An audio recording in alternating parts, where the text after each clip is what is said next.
O mundo está uma bagunça. Duas grandes guerras estão acontecendo, vários países se ameaçando, mas não importa o país, não importa o governo, se é de esquerda, se é de direita, nada disso. Sempre tem alguém ganhando dinheiro. Sempre tem alguém que sabe aproveitar as oportunidades. Nesse vídeo aqui, eu vou mostrar quais as principais oportunidades de investimento desse ano. Então, se você quer ser essa pessoa que vai conseguir ganhar dinheiro esse ano, assista o vídeo até o final. Eu sou Rafael e esse é o Cifrão na Mão. Vamos lá!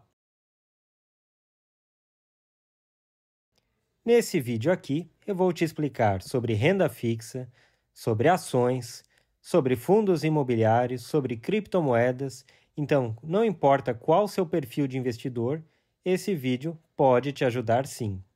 Então, já para começar, curta aqui o vídeo, se inscreva no canal se ainda não for inscrito, compartilhe esse vídeo com todo mundo que você acha que dá para aproveitar essas oportunidades.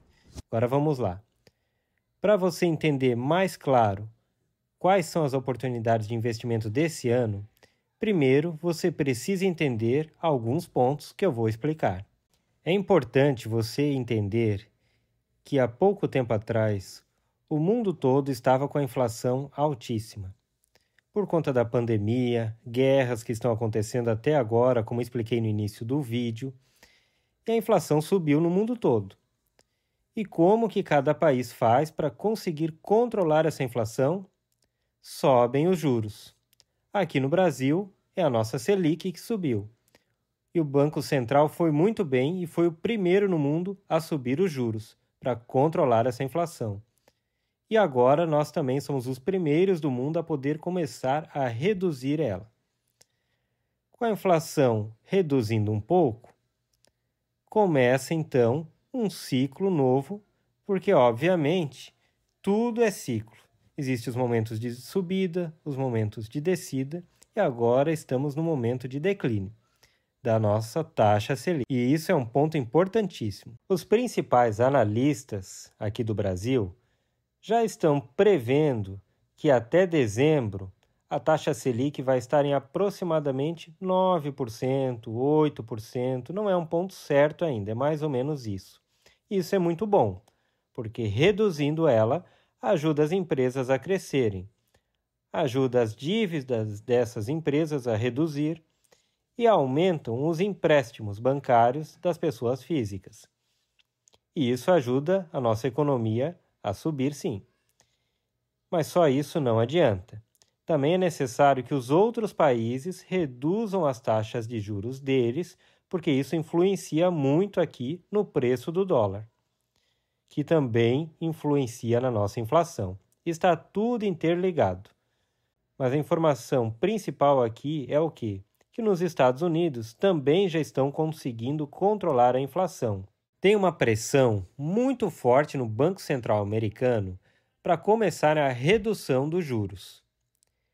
Então, vai iniciar em breve um novo ciclo de baixa mesmo. Isso vai criar algumas oportunidades de investimento. E agora eu vou começar a apresentar quais. Vamos começar com a renda fixa para você entender melhor. Para você que tem um perfil mais conservador, também tem oportunidades aqui. Primeiro, precisamos entender que existem 3 tipos de renda fixa: a pré-fixada, pós-fixada e a híbrida. Primeira, pré-fixada. O que seria? É uma rentabilidade já acordada. Não importa se a inflação subir, não importa a taxa Selic, tanto faz. Vai ser a mesma rentabilidade acordada no momento do investimento. Pós-fixada, na sua grande maioria, está atrelada ao CDI, que acompanha a taxa Selic. Então, ela vai acompanhar a Selic. Se subir, também a sua rentabilidade subirá. E se a Selic cair, o CDI também vai reduzir acompanhando ela e a sua rentabilidade também vai ser menor. Isso seria o pós-fixado. Um híbrido, na sua grande maioria, está atrelado à inflação, ao IPCA, por exemplo. Então, existem 3 formas de rentabilidade, beleza? Agora que você já entendeu isso, Vamos pensar. Se você tem um investimento para um prazo curto, ou se você quer só a reserva de emergência, continua sendo melhor um pós-fixado atrelado ao CDI, porque a rentabilidade não vai ser muito alta, mas o importante aqui é o resgate imediato e ter segurança, então deixa o dinheiro ali. Mas se o seu objetivo for um prazo um pouquinho mais longo, 3 anos, 4 anos, dependendo disso, você pode olhar com mais carinho para um pré-fixado ou um híbrido. Por quê? Olha, lembra que eu expliquei que a maioria dos analistas está prevendo no final desse ano que a nossa taxa Selic fique mais ou menos em 9 ou 8%? Lembra?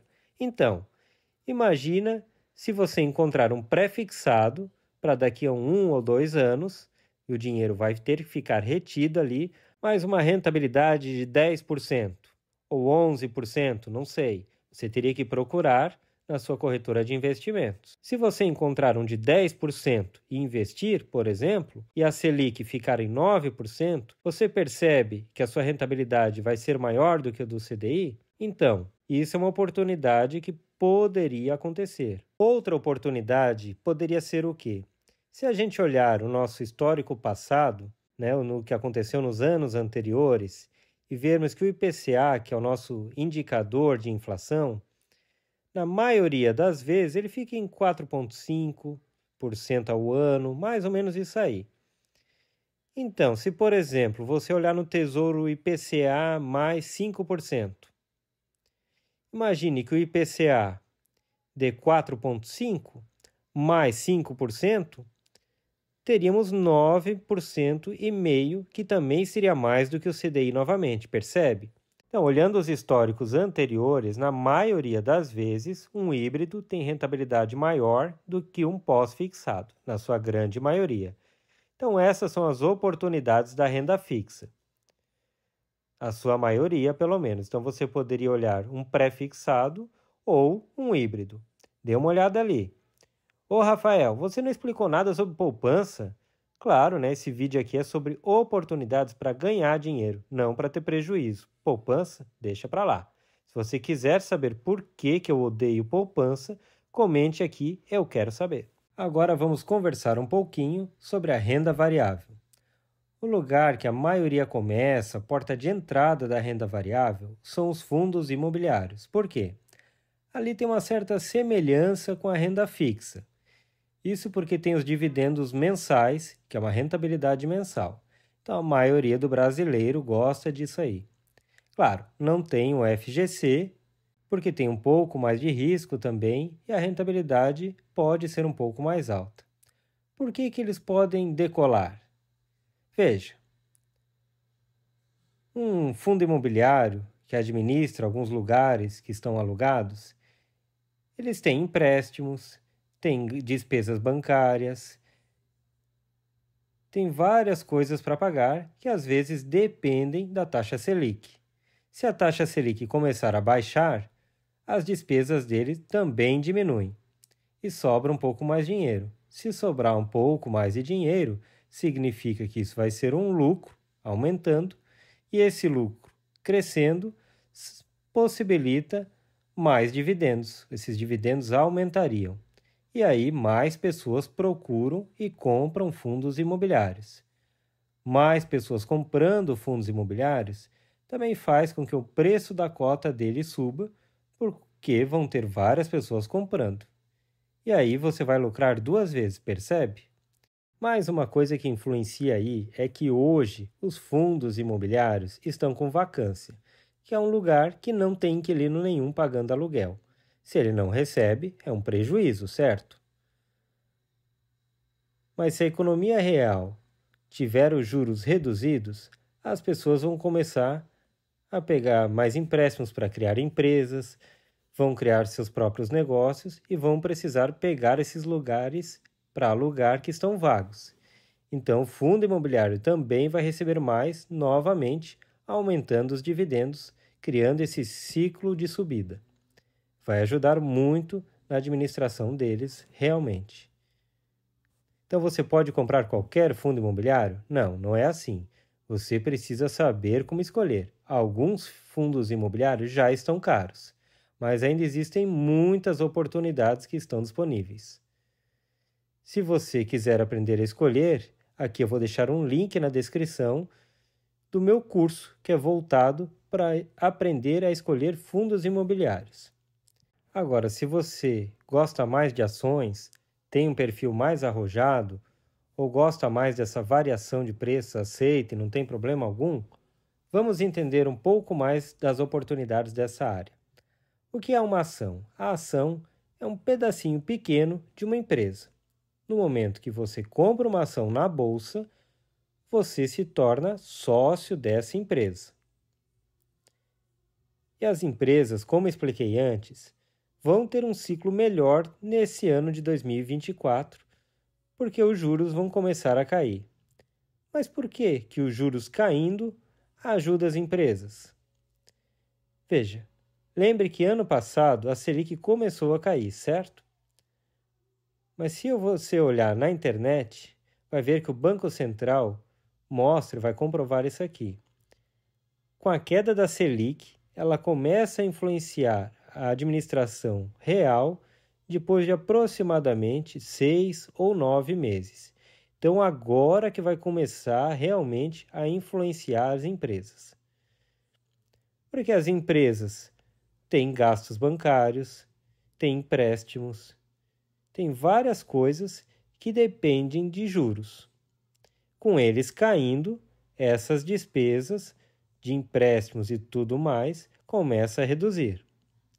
Reduzindo esses pagamentos, sobra um pouco mais de dinheiro para a empresa, que pode ser um lucro, pode ser reinvestido para ela aumentar.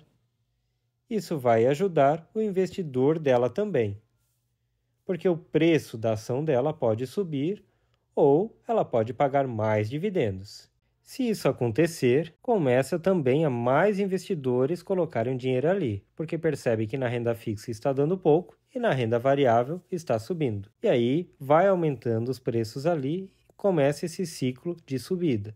Investidores do exterior também percebem isso e começam a investir ali. São todas as ações que se aproveitam desse ciclo de juros baixos? Quase todas, mas algumas mais e outras menos. Vai depender. Agora, se você não sabe escolher, então você pode aproveitar e comprar, por exemplo, algum fundo ou um ETF que acompanhe esses índices e indicadores, para você poder aproveitar também dessas opções do ciclo de alta. Agora, se você tem um perfil arrojado mesmo, aceita emoções fortes, pode ter uma variação no seu patrimônio, então você gosta de criptomoedas, não é mesmo? Esse ano parece que vai ter um ciclo forte de alta nas criptomoedas e principalmente no Bitcoin. E por que isso? Veja, sempre em aproximadamente uns 4 anos, não é bem certo 4 anos, mas mais ou menos 4 anos, acontece uma coisa que se chama halving. E o que é isso? Espera aí que nós vamos ver. Existem os mineradores, que são quem mineram as moedas, os bitcoins. E também existe uma quantidade de criptomoedas a serem mineradas. Conforme vai passando o tempo, elas vão reduzindo, porque foram liberadas há 4 anos atrás. E a cada 4 anos, eles acabam liberando mais bitcoins. Mas não é sempre a mesma quantidade. É sempre a metade do que foi no período anterior. Por exemplo, foram liberadas no último halving 5.000 bitcoins. Aí as pessoas vão minerando, vão pegando aquelas moedas lá, isso vai reduzindo, essa quantidade vai diminuindo. Depois de 4 anos, ele libera mais. Só que não vão ser 5.000 bitcoins, serão 2.500. As pessoas vão minerando e vai reduzindo mais ainda. Então, nos próximos 4 anos, vão ser 7.500 moedas liberadas. E assim vai sendo metade a cada 4 anos. Se você ver o ciclo histórico anterior, vai perceber que acontece sempre uma coisa parecida a cada 4 anos, a cada halving de Bitcoin. Sempre no momento que acontece esse halving, no dia seguinte as criptomoedas caem e depois disparam, até chegar num pico e aí caem novamente. E esse ano vai ter um halving. É para acontecer mais ou menos no mês de março. Então, até o final do ano, elas podem subir muito. Foi assim que aconteceu nos anos anteriores. Você acredita que vai acontecer novamente? Comente aqui. Então, acabei de explicar as principais oportunidades de 2024. Se você não entendeu algum assunto ou se quer saber de forma mais profunda algum outro assunto, comente aqui e pede que no próximo vídeo a gente faz, beleza? Tchau e até mais!